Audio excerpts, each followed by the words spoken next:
उपमुख्यमंत्री देवेंद्र फडणवीसांच्या बालेकिल्ल्यामध्ये शरद पवार यांची तोफ धडाडणार आहे। आज दुपारी 1 वाजता मानस चौकामध्ये शरद पवार यांची सभा होणार आहे। तर यावेळी शरद पवार हे नेमकं काय बोलणार याकडे लक्ष आहे। याशिवाय आज नागपूरमध्ये रोहित पवार यांच्या युवा संघर्ष यात्रेची सांगता सभा होती आहे। अधिवेशन काळामध्ये नागपूरमधून शरद पवार काय बोलणार हे बघणं महत्त्वाचं आहे। तर या सभेला उद्धव ठाकरे आणि दिग्विजय सिंह हे सुद्धा उपस्थित राहणार असल्याची माहिती मिळते आहे। या सभेच्या माध्यमातून शरद पवार आणि महाविकास आघाडी नागपूरमध्ये शक्ती प्रदर्शन करणार असल्याचं म्हटलं जात आहे। रोहित पवार यांच्या युवा संघर्ष यात्रेमध्ये महाविकास आघाडीचे बडे नेते उपस्थित असतील। नागपुरामध्ये संघर्ष यात्रेमध्ये महाविकास आघाडीचे नेते एकाच मंचावरती येणार असून उद्धव ठाकरे यांच्यासह संजय राऊतही या यात्रेमध्ये सहभागी होणार असल्याची माहिती मिळते आहे। रोहित पवारांच्या संघर्ष यात्रेमधून नागपूरमध्ये हिवाळी अधिवेशनाच्या दरम्यान महाविकास आघाडी शक्ती प्रदर्शन करणार आहे। रोहित पवारांच्या युवा संघर्ष यात्रेचा सध्या दुसरा टप्पा सुरू आहे। काही काळासाठी ही यात्रा ठप्प झालेली होती आणि यानंतर ही यात्रा पुन्हा एकदा सुरू झाली। दरम्यान आज या यात्रेमध्ये कोण कोण सहभागी होणार, उपस्थित राहणार हे बघणं महत्त्वाचं आहे। केंद्रीय गृहमंत्री अमित शहा यांनी पावसाळी अधिवेशनाच्या दरम्यान 11 ऑगस्टला लोकसभेमध्ये देशातील मुख्य फौजदारी कायद्यामध्ये क्रांतिकारी बदल घडवणारी 3 विधेयकं मांडली होती।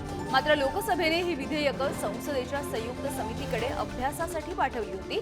संसदेच्या संयुक्त समितीने या कायद्यामध्ये मोठे बदल सुचवल्यामुळे आता सरकारने हे 3ही विधेयक निरस्त करून पुन्हा एकदा नव्याने ही विधेयकं संसदेमध्ये मांडणार असल्याची माहिती मिळते आहे। आयपीसी, सीआरपीसी आणि पुरावा कायदा या विधेयकांचा यामध्ये समावेश आहे। ही विधेयकं आता पुन्हा मांडली जातील। दिल्लीतील महाराष्ट्र सदन गैरव्यवहाराच्या प्रकरणी राष्ट्रवादी काँग्रेसचे नेते छगन भुजबळ यांच्या विरोधामधली याचिका आता मागे घेण्यात आली आहे। ईडीने नुकतंच उच्च न्यायालयामध्ये याबद्दलची माहिती दिली आहे। या प्रकरणाची सुनावणी सप्टेंबर महिन्यामध्ये झाली होती। त्यावेळी याचिका नेमकी कोणासाठी केली होती हे आठवत नसल्याचं आणि याचिकेची प्रत सापडत नसल्याचं कारण ईडीकडून सांगण्यात आलं होतं। दरम्यान छगन भुजबळांवरची याचिका जरी मागे घेण्यात आली असली तरी समीर भुजबळांवरील याचिका मागे घेण्यात आलेली नाहीये। त्यामुळे अडचणी वाढण्याची शक्यता आहे। शरद पवार यांचा 83वा वाढदिवस आहे आणि त्यांच्यावरती देशभरामधून शुभेच्छांचा वर्षाव होतोय। यातच शरद पवार आज आपला वाढदिवस साजरा करणार नाहीत। अवकाळी पाऊस, शेतकऱ्यांवरचं संकट आणि आरक्षणाचा मुद्दा या सर्व गोष्टींमुळे शरद पवार यांनी वाढदिवस मोठ्या पद्धतीने साजरा न करण्याचा निर्णय घेतलाय। आज शरद पवार कोणाच्याही शुभेच्छा स्वीकारणार नाहीत किंवा कोणाच्याही भेटी घेणार नाहीत असंही त्यांनी म्हटलं होतं। शरद पवारांच्या वाढदिवस साजरा न करण्याच्या निर्णयामुळे कार्यकर्ते आणि पदाधिकारी काहीसे नाराज दिसतात। पवारांना वाढदिवस साजरा करण्याचे या कार्यकर्त्यांनी आवाहन केलं आहे। इंदापुरामध्ये ओबीसी एल्गार मेळाव्याच्या नंतर पडळकरांवरती चप्पल भिरकावल्याच्या प्रकरणी 15 जणांवरती गुन्हा दाखल झालाय। मराठा आंदोलकांनी पडळकरांवरती चप्पल फेकल्याचा आरोप आहे। यानंतर महाराष्ट्रातील गरीब मराठा समाजाला आरक्षण मिळालं पाहिजे, पण मराठा आरक्षणाच्या लढाईमध्ये घुसलेल्या समाजकंटकांनी कधी कोणाची घरं जाळली, कधी कोणाला शिव्या दिल्या, कधी कोणाच्या गाडीवरती दगड मारले।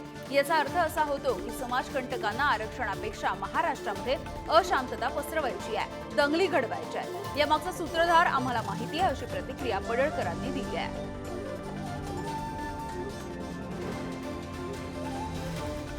राज्यामध्ये धनगर समाजच नाही, तो धनगर समाज आहे, त्याचा अनुसूचित जमातीमध्ये समावेश होतो असा दावा याचिकाकर्त्यांच्या वतीनं उच्च न्यायालयामध्ये करण्यात आलाय।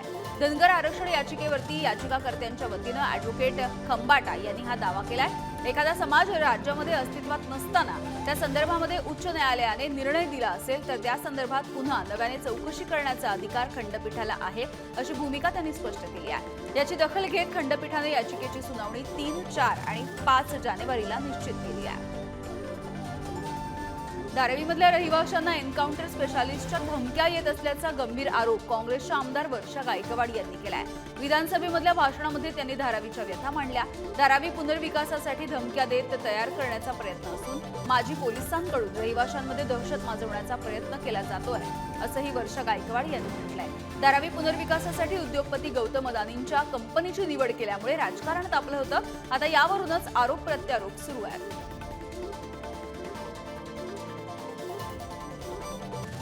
कांद्याचे कडाडलेले दर आटोक्यामध्ये आणण्यासाठी केंद्र सरकार प्रयत्न करत आहे। केंद्र सरकार बफर स्टॉकसाठी 2 लाख टन कांदा खरेदी करणार असल्यामुळे निर्यात बंदीची कोणतीही झळ कांदा उत्पादक शेतकऱ्यांना बसणार नाही असा दावा केंद्र सरकारनं केला आहे। कांद्याची देशांतर्गत उपलब्धता वाढवण्यासाठी आणि किमती नियंत्रणामध्ये ठेवण्यासाठी केंद्राने 8 डिसेंबर पासून पुढील वर्षी 31 मार्च पर्यंत कांद्याच्या निर्यातीवरती बंदी घातली आहे। या निर्यात बंदीच्या विरोधामध्ये महाराष्ट्रातील कांदा उत्पादक शेतकऱ्यांमध्ये सध्या नाराजी आहे। बुलडाणा जिल्हा शल्य चिकित्सक डॉक्टर सुभाष चव्हाणांनी कोट्यवधींचा भ्रष्टाचार केल्याचा आरोप शिंदेंच्या शिवसेनेनं केला आहे। अपंग बोर्डामध्ये बसतो आणि त्याच तारखेला अपंग बोर्डाच्या दिवशी कमीत कमी ₹1,00,000 रोज, म्हणजे बुधवारच्या दिवशी ₹1,00,000 रोज कमवतो हा। फक्त गोरगरीब जनतेने, जे लोक अपंग नाही त्यांना सर्टिफिकेट देतो हा। जे अपंग आहे ते बिचारे तसे निराशापायी ते घरी वापस चालले जातात। अशा पद्धतीने हा वागतो नेहमी। आणि एकच नाही, मेडिसिनचा जे प्रकार आहे, बुलडाणा जिल्ह्यामध्ये खरीप हंगामात काही ठिकाणी अतिवृष्टी तर काही ठिकाणी कोरडा दुष्काळ पडल्यामुळे शेतकऱ्यांचा उत्पादनाचा खर्च सुद्धा निघालेला नाहीये। त्यामुळे रब्बी हंगामातील पिकाच्या उत्पन्नामधून याची कसर भरून निघेल अशी अपेक्षा शेतकऱ्यांना होती। मात्र यावेळी हरभरा पिकावरती सुद्धा मर रोगाचा प्रादुर्भाव आलाय, त्यामुळे उभी पिकं जळून जात आहेत। हरभरा पिकापासून आता शेतकऱ्याला उत्पन्न होणार नसल्यामुळे पर्यायाने मूर्ती या गावातील भारत लष्करे या शेतकऱ्याने 5 एकर शेतामधील उभ्या हरभऱ्याच्या पिकावरती ट्रॅक्टर फिरवलाय। यामध्ये शेतकऱ्याचं लाखो रुपयांचं नुकसान झालंय। 6 महिन्यांपासून घाऊक बाजारामध्ये लसणाची आवक कमी होत असल्यामुळे लसणाच्या भावामध्ये वाढ होती आहे। गेल्या आठवड्यापर्यंत चांगला लसूण ₹200 प्रति किलोने मिळत होता। या आठवड्यामध्ये तो ₹350 किलोपर्यंत गेलाय। त्यामुळे किरकोळ बाजारामध्ये लसणाचा भाव हा प्रति किलो ₹400 पोहोचलाय। गेल्या 2 वर्षांमध्ये घाऊक बाजारामध्ये लसूण प्रति किलो ₹50 ते ₹80 मिळत होता। भाव पडत असल्यामुळे बहुतांश शेतकऱ्यांनी लसणाचं उत्पादन घेणं थांबवलं। त्यामुळे आता बाजारामध्ये लसणाची आवक घटताना दिसते आणि परिणामी आता लसणाचे भाव सुद्धा वाढले आहेत।